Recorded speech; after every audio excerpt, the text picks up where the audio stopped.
새벽 4시 7분 낡은 단칸방의 정적을 깨는 것은 자명종 소리가 아니라 박철호 씨의 무릎에서 시작되는 둔탁한 통증입니다.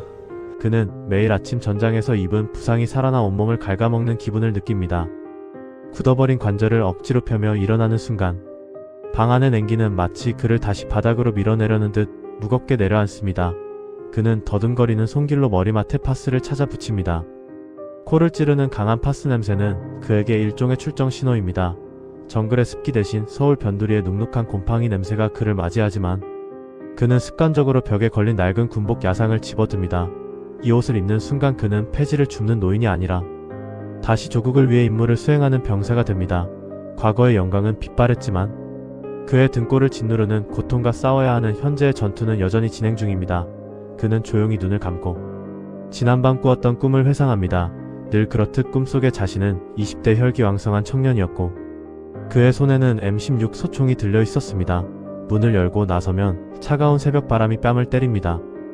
골목 끝자락에서 그를 기다리는 것은 20년째 함께해온 낡은 리어카입니다. 팍 씨는 리어카 손잡이를 잡기 전 마치 전우의 어깨를 다독이듯 차가운 쇠붙이를 한번 쓸어내립니다. 오늘도 잘 부탁한다. 소리내어 뱉은 말은 하얀 입김이 되어 허공으로 흩어집니다. 타이어는 바람이 빠져 헐렁하고 바퀴축에선 벌써부터 끼익거리는 비명이 들리지만 이 고철 덩어리는 그가 세상과 연결된 유일한 끈입니다. 그는 리어카에 묶인 노란 밧줄을 다시 한번 단단히 조입니다. 60년 전 군장의 끈을 조이던 그 비장함으로 그는 오늘이라는 이름의 전선으로 한 걸음을 내딛습니다. 리어카의 덜컹거리는 소리는 그에게 익숙한 BGM이 되었습니다. 때로는 전장의 총성처럼, 때로는 잃어버린 전우들의 목소리처럼 들려오기도 합니다.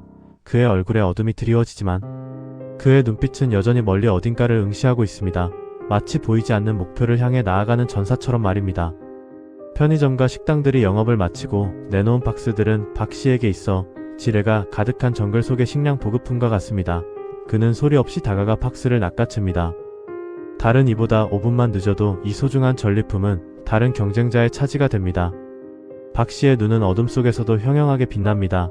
그는 박스에 붙은 테이프를 제거하고 발로 밟아 부피를 줄이는 동작을 군더더기 없이 수행합니다. 한때는 국가를 위해 척진을 살피던 눈이 이제는 1kg의 80원짜리 박스를 찾기 위해 길바닥을 훑습니다. 박스가 쌓일수록 리어카는 무거워지지만 그의 마음은 역설적으로 조금씩 가벼워집니다. 오늘 하루도 굶지 않아도 된다는 안도감이 통증을 잠시 잊게 만듭니다. 그의 주머니 속에는 아내가 싸준 작은 캔디 몇 개가 들어있습니다. 힘들 때마다 하나씩 꺼내먹는 이 캔디는 그에게 작은 사치이자 하루를 버티게 하는 힘입니다. 진짜 싸움은 동네에서 가장 가파른 징고개를 오를 때 시작됩니다. 리어카 위로 집채만큼 쌓인 박스 뭉치들은 중력의 법칙을 따라 그를 자꾸만 아래로 끌어당깁니다. 박 씨는 허리를 90도로 꺾어온 체중을 앞발에 싣습니다. 낡은 신발 바닥이 아스팔트 위에서 헛돌 때마다 그의 심장은 터질 듯 요동칩니다. 영차 입 밖으로 나오지 못한 구령이 가슴속에서 울려 퍼집니다. 이때만큼은 그도 신을 원망합니다. 월남의 앙케페스 고개에서 죽음의 고비를 넘겼던 그가 왜 여든이 다 된 나이에 서울 한복판 언덕길에서 폐지 더미와 사투를 벌여야 하는지 스스로에게 묻습니다. 하지만 대답해주는 이는 오직 거칠게 몰아쉬는 자신의 숨소리뿐입니다. 땀과 흙먼지가 뒤섞인 그의 얼굴은 마치 오랜 전쟁을 치른 전사의 모습과 같습니다. 그의 눈에는 고통과 함께 과거의 치열했던 순간들이 스쳐 지나갑니다. 통유리로 된 세련된 카페 앞을 지날 때 박 씨는 유리창에 비친 자신의 모습을 봅니다. 구부정한 허리검게 그을린 얼굴, 그리고 땀에 젖은 국방색 야상, 그 모습 위로 60년 전 인천항에서 수만 명의 환송을 받으며 배에 오르던 청년 박철호가 겹쳐 보입니다. 철호야, 넌 커서 영웅이 될 거야. 어머니의 목소리가 들리는 듯해 그는 눈을 질끈 감습니다. 영웅의 말로는 이토록 시리고 쓸쓸한 것일까요? 그는 거울 속의 노인을 외면한 채 다시 리어카 손잡이를 꽉 쥐어봅니다. 슬픔에 잠길 시간조차 그에게는 사치입니다. 해가 뜨기 전 고물상 문이 열리기까지 남은 시간은 단 1시간뿐입니다. 그는 자신의 존재가 마치 투명인간처럼 느껴질 때가 많습니다. 작은 다리 위에서 잠시 멈춰 서서 박 씨는 저 멀리 빛나는 도시의 불빛을 바라봅니다. 저 화려한 불빛 하나하나가 자신이 젊음을 바쳐 지켜낸 이 나라의 번영을 상징하는 것임을 그는 알고 있습니다. 하지만 그 번영의 이면에 자신의 희생이 얼마나 기억되고 있을까요? 빽빽하게 들어선 고층 빌딩들 사이에서 그의 존재는 점 하나만큼도 되지 않습니다. 그는 담담하게 고개를 젓습니다. 기대했던 보상을 받지 못해도 알아주지 않아도 괜찮습니다. 단지 자신이 지켜낸 이 땅 위에서 숨쉬고 있다는 사실만으로도 그는 작은 위안을 얻습니다. 다만 가끔씩 찾아오는 서러움은 어쩔 수 없습니다. 또 다른 리어카 소리가 뒤에서 들려옵니다. 박 씨는 굳이 뒤돌아보지 않습니다. 그는 이미 저 사람이 누구인지 대략 짐작합니다. 그 역시 이 동네에서 박스를 줍는 동업자이자 경쟁자입니다. 한때는 전장에서 서로의 목숨을 지켜주던 전우였을지도 모를 이들이 이제는 폐지 한 장. 박스 하나를 두고 소리 없는 전쟁을 치릅니다. 서로를 향해 아무런 말도 건네지 않습니다. 그저 묵묵히 자신의 리어카를 끌고 지나갈 뿐입니다. 그들의 눈빛에는 서로를 향한 동정심과 함께 이 현실에서 살아남아야 한다는 강박이 교차합니다. 그들은 어쩌면 이 도시에서 가장 고독한 연대감을 형성하고 있을지도 모릅니다. 그의 거친 손마디는 수십 년 전 M16 소총의 차가운 쇠붙이를 기억하고 있습니다. 방아쇠를 당길 때마다 울리던 총성, 몸을 파고들던 뜨거운 탄피의 감각이 아직도 생생합니다. 그 손으로 숱한 위협으로부터 전우를 지키고 조국을 지켰습니다. 하지만 지금 그의 손은 오직 폐지박스만을 움켜쥐고 있습니다. 고엽제 후유증으로 인해 손가락 마디마디가 뒤틀리고 관절염은 끊임없이 그를 괴롭힙니다. 밤마다 찾아오는 통증은 그에게 월남전의 악몽을 다시 불러옵니다. 포탄이 터지고 피냄새가 진동하던 정글의 이미지는 그의 잠자리를 끊임없이 유린합니다. 그는 이 고통이 끝나지 않는 전쟁의 연장선이라고 생각합니다. 고물상 문이 열리기 전 박 씨는 늘 들르던 작은 공원 벤치에 앉아 잠시 숨을 돌립니다. 아침 일찍 구멍가게에서 산 1,000원짜리 식빵 한 조각이 그의 아침 식사입니다. 퍽퍽한 빵을 삼키며 그는 가끔 새들에게 빵 부스러기를 던져줍니다. 새들은 그의 주변으로 모여들어 빵 부스러기를 쪼아 먹습니다. 이 작은 새들은 박 씨에게 유일하게 자신을 기억해주는 존재들입니다. 그는 잠시 눈을 감습니다. 곧 해가 뜰 것이고 도시는 잠에서 깨어날 것입니다. 자신은 다시 이 거대한 도시의 그림자 속으로 사라질 것입니다. 하지만 그는 알고 있습니다. 오늘 밤이 지나면 다시 새벽 4시가 찾아올 것이고 그는 또다시 리어카를 끌고 이 길을 나설 것이라는 것을. 그의 새벽은 끝나지 않습니다. 저 멀리 동쪽 하늘에서 붉은 여명이 피어오르기 시작합니다. 도시는 점차 잠에서 깨어나고 거리에는 출근길 차량들이 하나둘씩 나타납니다. 사람들은 빠른 걸음으로 자신의 일터를 향해 갑니다. 그들은 박 씨의 리어카를 스쳐 지나가지만 아무도 그에게 눈길을 주지 않습니다. 그들은 그가 과거에 어떤 사람이었는지 지금 어떤 삶을 살고 있는지 알지 못합니다. 박 씨는 말없이 리어카 밧줄을 다시 잡습니다. 그의 어깨는 굽었지만 그의 발걸음에는 묵묵한 힘이 실려 있습니다. 그는 자신만의 침묵의 행진을 계속합니다. 마치 영원히 끝나지 않을 것 같은 그의 새벽은 오늘도 그렇게 시작됩니다. 이것은 단지한 노인의 가난한 일상이 아니라 우리가 잊어서는 안 될 영웅들의 서글픈 초상화입니다. 1967년 박철호 씨가 처음 베트남 키논 항구에 발을 내디뎠을 때 그를 맞이한 것은 숨이 막힐 듯한 열기와 비릿한 바다 냄새였습니다. 인천항에서 수만 명의 환송을 받으며 조국의 명예를 걸고 떠나온 길이었지만 낯선 땅의 공기는 청년 박철호에게 생존이라는 본능적인 두려움을 먼저 일깨웠습니다. 갑판 위에서 바라본 베트남의 하늘은 지나치게 푸르렀고 그 아래 펼쳐진 정글은 무엇을 삼키고 있을지 모를 거대한 입처럼 보였습니다. 그는 어깨에 맨 소총의 무게를 다시 한번 실감하며 자신이 이제 돌아갈 수 없는 선을 넘었음을 직감했습니다. 정글은 고요했지만 결코 평화롭지 않았습니다. 발밑에 낙엽 밟는 소리 하나조차 적에게 위치를 노출하는 신호가 될 수 있었기에 박 씨와 대원들은 숨소리조차 죽이며 전진했습니다. 사방을 에워싼 짙은 녹음 속에서 적은 보이지 않았고 오직 어디선가 날아올지 모를 총알과 부비트랩에 대한 공포만이 실체로 존재했습니다. 어느 날 하늘에서 하얀 안개 같은 비가 내리기 시작했습니다. 지휘관들은 그것이 정글을 말려 죽여 적의 은신처를 없애줄 마법의 약이라고 말했습니다. 박 씨와 대원들은 그 비가 몸에 닿는 것도 개의치 않고 오히려 더위를 식혀주는 단비처럼 반겼습니다. 그 안개가 훗날 자신의 몸과 영혼을 천천히 파괴할 죽음의 독성 물질이라는 사실을 그때는 아무도 알려주지 않았습니다. 칠흑 같은 어둠이 깔린 정글의 밤은 낮보다 수만 배는 더 길게 느껴졌습니다. 야간 매복 작전에 투입된 박 씨는 모기떼의 습격과 뼛속까지 스며드는 습기를 견디며 미동도 없이 어둠을 주시했습니다. 작은 바스락거림에도 심장이 멎을 듯 요동쳤고 환청처럼 들려오는 적군의 속삭임은 정신을 아득하게 만들었습니다. 안케페스 전투의 그날을 박 씨는 평생 잊지 못합니다. 빗발치는 총탄 속에서 고지를 향해 기어오르던 순간 사방에서는 포탄이 터졌고 비명과 함성이 뒤섞여 아수라장이 되었습니다. 바로 앞에서 피를 흘리며 쓰러진 소대장의 마지막. 눈빛은 지금도 박 씨의 가슴에 좋은 글씨처럼 새겨져 있습니다. 그는 미친 듯이 소총을 갈겨대며 앞으로 나갔습니다. 그것은 용기가 아니라 죽지 않기 위한 처절한 발버둥이었습니다. 고지를 점령하고 태극기를 꽂았을 때 느꼈던 그 짧은 희열은 곧이어 찾아온 전우들의 시신 앞에서 깊은 허망함으로 변했습니다. 정글의 공기는 달콤한 승리의 향기가 아니라 타버린 살점과 화약 냄새로 가득했습니다. 박 씨는 그때의 자신을 정글에 두고 온 것만 같다고 말합니다.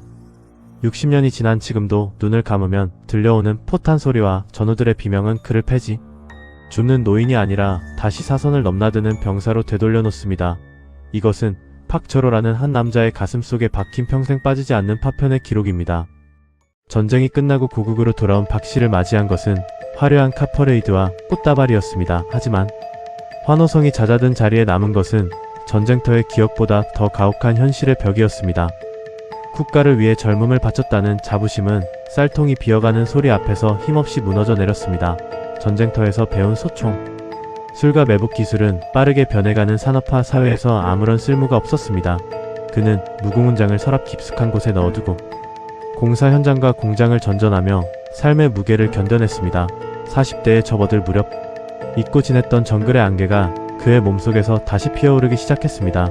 아무런 이유 없이 피부가 썩어 들어갔고 밤마다 다리에 쥐가 나 비명을 지르며 깨어나기 일쑤였습니다. 훗날 그것이 베트남에서 마셨던 고엽제 때문이라는 사실을 알았을 때 박 씨는 국가가 자신에게 준 것이 훈장만이 아니었음을 깨달았습니다. 몸 안에서 서서히 자라나는 독성은 그의 노동력을 갉아먹었고 가장으로서의 무게를 지탱하던 어깨를 주저앉혔습니다. 보상을 받기 위한 서류 작업은 전쟁터에서의 교전보다 더 복잡하고 지루했습니다. 그는 국가에 버림받았다는 생각보다 자신이 지켜낸 나라가 자신을 증명해보라고 다그치는 현실에 더 큰 상처를 입었습니다. 아이들이 자라고 돈 쓸 곳은 늘어났지만 박 씨의 몸은 예전 같지 않았습니다. 고엽제 후유증으로 인해 직장을 잃고 일용직을 전전하면서도 그는 가족 앞에서는 절대 약한 모습을 보이지 않았습니다. 아빠는 영웅이야 라고 말해주던 어린 아들의 목소리는 시간이 흐를수록 박 씨에게 자부심이 아닌 족쇄가 되었습니다. 세월은 박 씨를 기다려주지 않았습니다. 세상은 더 빠르고 더 화려하게 변해갔고 월남전의 기억은 역사 교과서의 한 페이지로 박제되었습니다. 박 씨가 보훈처를 찾아가 도움을 요청할 때마다 돌아오는 것은 절차가 복잡하다, 근거가 부족하다는 차가운 답변뿐이었습니다. 그는 정글에서 총탄을 피하는 법은 배웠어도 관료주의의 벽을 넘는 법은 배우지 못했습니다. 화려한 빌딩 숲 사이에서 그는 점차 투명인간이 되어갔습니다. 환갑을 넘긴 어느 날 박 씨는 결국 집 앞에 버려진 리어카를 끌고 거리로 나섰습니다.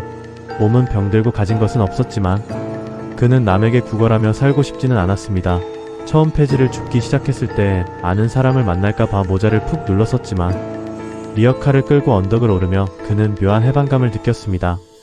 이것은 누구의 허락도 필요 없는 오직 자신의 힘으로 해내는 마지막 전투였기 때문입니다. 서랍 속 무궁훈장은 이제 먼지만 쌓여갔지만 그의 손바닥에는 리어카 손잡이가 만든 새로운 굳은 살이 박이기 시작했습니다. 영웅의 삶은 끝났지만 한 인간으로서의 생존은 리어카의 바퀴 소리와 함께 다시 시작되었습니다. 새벽 내내 훑고 다닌 도시의 자네들이 드디어 고물상 저울 위에 오릅니다. 박 씨에게 이 저울은 세상에서 가장 정직하면서도 가장 잔인한 심판대입니다. 땀 흘려 모은 박스들이 디지털 숫자로 치환되는 순간 그의 하룻밤 노동의 가치가 결정됩니다. 1kg에 80원 작년보다 또 떨어졌다는 고물상. 주인의 무심한 말 한마디에 박 씨의 어깨는 리어카를 끌 때보다 더 무겁게 내려앉습니다. 평생을 국가의 안보를 위해 몸바쳤고 이제는 자신의 생존을 위해 몸을 던지고 있지만 저울 위의 숫자는 그가 흘린 땀의 무게를 다 담아내지 못합니다. 그는 붉게 변한 손등을 매만지며 소리 없이 한숨을 내뱉습니다. 이것이 훈장을 받았던 노병이 마주한 2026년 대한민국의 차가운 성적표입니다. 저울질이 끝나고 손에 쥐어진 돈은 고작 8,200원입니다. 서너 시간을 꼬박 걷고 수백 번 허리를 숙여 얻은 대가치고는 너무나 초라합니다. 박 씨는 꼬깃꼬깃한 지폐를 펴서 조심스럽게 주머니 깊숙이 넣습니다. 이 돈이면 오늘 점심으로 먹을 컵라면과 아픈 아내를 위해 살 작은 파스 한 봉지를 살 수 있습니다. 누군가에게는 커피 한 잔 값도 안 되는 돈이지만 그에게는 생명줄과 같습니다. 그는 고물상을 나서며 뒤를 돌아봅니다. 거대한 코철더미 사이에서 자신의 리어카가 작게 보입니다. 아파트 단지 분리수거장은 박 씨에게 거대한 기회의 땅인 동시에 굴욕의 현장입니다. 고급 승용차들이 즐비한 이곳에서 그는 이방인입니다. 사람들은 그를 참전 용사가 아닌 그저 길을 막는 노인으로 취급합니다. 팍스를 죽기 위해 허리를 숙일 때 옆을 지나는 젊은이들의 무심한 시선이 그의 야상 점퍼에 박힌 작은 배지를 훑고 지나갑니다. 그 배지가 무엇을 의미하는지 아는 이는 아무도 없습니다. 국가를 위해 총을 들었던 손으로 이제는 남들이 버린 우유팩을 정리하고 비닐을 벗겨냅니다. 정오의 뜨거운 햇살이 내리쬐는 편의점 구석. 박 씨는 800원짜리 컵라면 하나로 허기를 달랩니다. 뜨거운 국물이 목줄기를 타고 내려갈 때서야 비로소 얼어붙었던 몸이 녹는 기분입니다. 창밖으로 바쁘게 움직이는 사람들을 보며 그는 가끔 상상합니다. 만약 내가 전쟁터에 가지 않았다면? 만약 내가 그때 다치지 않았다면? 지금쯤 나도 저들처럼 평범한 노후를 보내고 있었을까? 하지만 생각은 이내 멈춥니다. 이미 지나간 시간은 돌이킬 수 없고 그가 선택한 길은 국가를 위한 헌신이었다는 사실만은 변하지 않기 때문입니다. 라면 한 그릇에 온기가 채 가시기 전 박 씨는 다시 리어카 손잡이를 잡습니다. 목표한 금액을 채우기 위해선 해가 지기 전까지 부지런히 골목을 누벼야 합니다. 이것은 그의 일생을 건 마지막 행군입니다. 사람들은 그를 보며 가난한 노인이라 말하겠지만 그는 스스로를 여전히 조국을 지키는 파수꾼이라 믿습니다. 비록 그 무대가 정글에서 도시의 뒷골목으로 바뀌었을 뿐입니다. 저 멀리 노을이 치기 시작하면 그는 다시 집으로 향할 것입니다. 주머니 속에 8,000원과 리어카 가득 쌓인 박스들이 오늘 그가 이 전쟁터에서 살아남았다는 유일한 증거입니다. 리어카를 끌다 걸려온 짧은 전화 한 통이 박 씨의 발걸음을 멈추게 했습니다.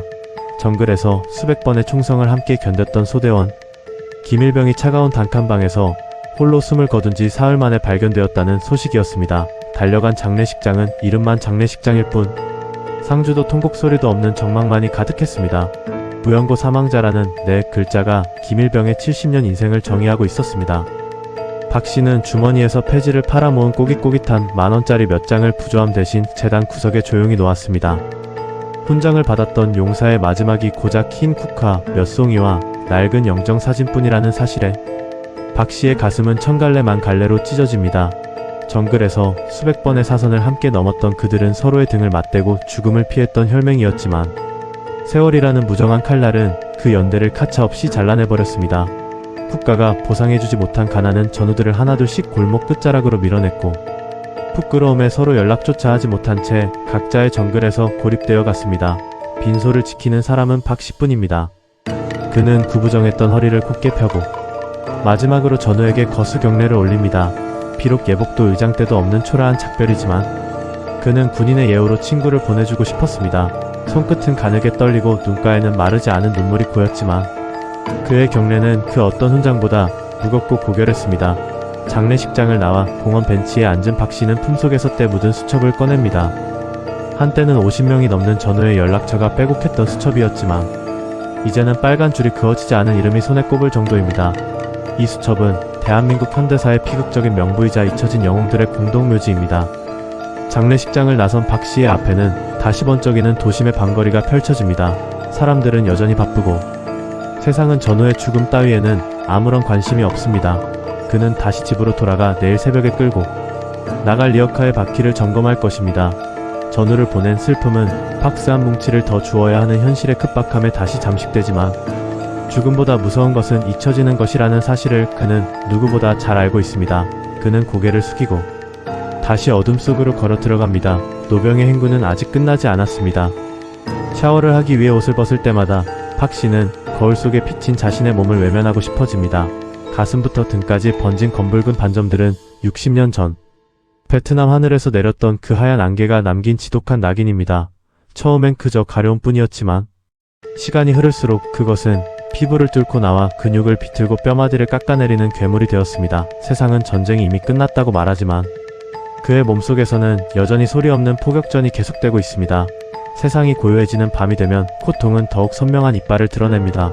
잠이 들려 할 때쯤 다리 끝에서부터 시작되는 타는 듯한 통증은 마치 뜨거운 인탄이 살을 파고드는 것만 같습니다. 박 씨는 밤마다 보이지 않는 적과 육탄전을 벌이며 진통제를 한 움큼 삼켜보지만 고통은 쉽사리 가라앉지 않고 오히려 과거의 악몽을 불러옵니다. 매달 병원에서 받아오는 한 보따리의 약들은 박 씨가 하루 종일 리어카를 끌어버는 돈의 절반 이상을 집어삼킵니다. 그는 자신의 생명을 연장하는 대가와 허기를 채우는 대가 사이에서 늘 잔인한 선택을 강요받으며 왜 이 고통의 비용이 오롯이 자신의 몫이어야 하는지 묻고 싶지만 입 밖으로 나오는 것은 힘겨운 기침 소리뿐입니다. 최근 들어서는 방금 둔 열쇠의 위치를 잊고 전우의 이름이 가물거리며 기억마저 모래성처럼 허물어지는 공포에 휩싸입니다. 그는 잊지 않기 위해 낡은 수첩의 그날의 기록들을 꾹꾹 눌렀으며 자신의 존재가 지워지는 것에 저항하는 노병의 마지막 반격을 이어갑니다. 온몸이 천근만근 무겁고 숨이 가빠오지만 박씨는 다시 신발끈을 조여맵니다. 여기서 주저앉으면 정말로 끝이라는 것을 알기에 리어카 손잡이를 잡는 순간 뒤틀렸던 손마디에 다시 힘을 줍니다. 전쟁은 그의 육체를 파괴했을지 몰라도 그의 영혼까지는 가져가지 못했습니다. 그는 절뚝거리는 발걸음으로 다시 차가운 아스팔트 위를 걷기 시작합니다. 리어카를 끌고 돌아와 지친 몸을 이기 전 팍씨는 습관처럼 낡은 서랍장을 엽니다. 그곳엔 먼지 쌓인 가계부와 약봉지 사이에 신성한 영토처럼 자리 잡은 붉은 우단 상자가 하나 있습니다. 상자를 열면 빛발의 무공훈장이 그를 맞이합니다. 이것은 팍씨가 60년 전 정글에서 피와 목숨을 담보로 받아온 인생의 가장 뜨거웠던 증거입니다. 하루 종일 길바닥에서 폐지를 줍느라 굽어버린 허리와 무시당했던 자존감이 이 작은 쇳조각 앞에서 비로소 굳게 펴집니다. 하지만 이 고결한 명예도 현실의 허기 앞에서는 잔인할 정도로 가볍습니다. 참전 수당으로 들어오는 몇 푼 안 되는 돈은 약값과 공과금을 내고 나면 쌀 한 봉지를 사기에도 벅찹니다. 박씨는 가끔 훈장을 닦으며 서글픈 상상을 하지만 명예를 팔아배를 채우고 싶지 않다는 마지막 고집이 그를 버티게 하는 유일한 힘입니다. 벽에 걸린 흑백 사진 속 청년 팍처로는 당당한 조국의 영웅이었으나 그가 60년의 시간을 건너 마주한 현실은 차가운 냉방과 텅 빈 냉장고뿐입니다. 노병은 사진 속 자신에게 미안함을 전하며 먼지를 닦아냅니다. 매년 돌아오는 기념일에도 그는 훈장을 가슴에 달지 못합니다. 리어카를 끄는 가난한 노인의 가슴에 달린 훈장이 조국의 명예를 더럽히지는 않을까 걱정되기 때문입니다. 그는 자신의 가난이 훈장에 빛을 가릴까 두려워 차라리 그것을 어두운 서랍 속에 숨기기로 합니다. 훈장을 다시 갈무리한 박씨는 찬물에 밥을 말아 한 수저를 뜹니다. 반찬은 김치뿐이지만 그는 그 어느 때보다 단정하게 식사를 마칩니다. 서랍 속 훈장이 자신을 지켜보고 있다는 사실만으로도 그는 오늘 밤을 버텨낼 수 있습니다. 명예라는 이름의 허기는 결코 채워지지 않겠지만 그것은 노병이 평생을 품어온 가장 고귀한 갈증입니다. 평생을 끌어온 리어카의 무게가 오늘따라 유난히 가볍게 느껴집니다. 팍씨는 저물어가는 노을을 등지고 자신이 수만 번은 오갔을 그 좁은 골목길을 천천히 걷습니다. 굽은 허리는 여전하고 절뚝거리는 발걸음도 그대로지만 그의 얼굴에는 이름 모를 평온함이 깃들어 있습니다. 세상이 그에게 던졌던 가난과 고통 그리고 몸속에 박힌 고엽제의 낙인마저도 이제는 저 노을 속으로 함께 녹아내리는 듯합니다. 그는 자신이 끌어온 것이 비단 폐지뿐만이 아니라 조국의 내일을 위한 헌신과 노병의 자부심이었음을 비로소 깨닫습니다. 삶이라는 긴 전장을 누볐던 병사는 이제 마지막 행군을 마치고 자신의 안식처로 향하고 있습니다. 방 안으로 돌아온 박씨는 책상 앞에 앉아 낡은 수첩을 펼칩니다. 흐릿해져가는 기억을 붙잡으며 그는 자신이 끝내 잊지 못했던 전우들의 이름을 하나하나 정성껏 써내려갑니다. 잊힌다는 것은 사라지는 것이 아니라 누군가의 가슴 속에 깊이 묻히는 것임을 그는 알고 있습니다. 자신이 세상을 떠나도 이 수첩에 남겨진 이름들과 그날의 기록들이 자신의 존재를 증명해줄 마지막 유산이 될 것입니다.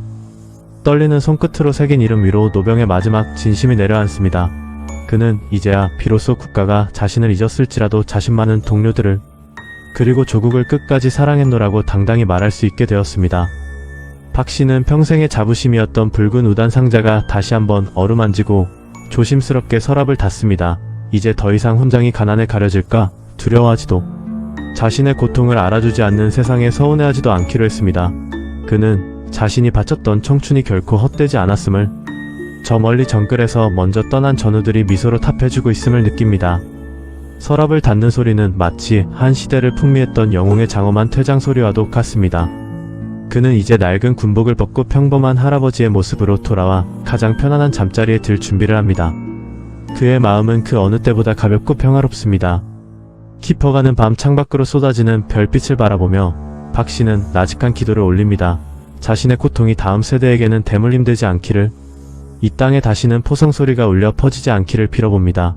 그가 견뎌온 모진 세월과 차가운 아스팔트 위의 고독은 어쩌면 이 땅의 평화를 지탱하는 보이지 않는 뿌리였을지도 모릅니다.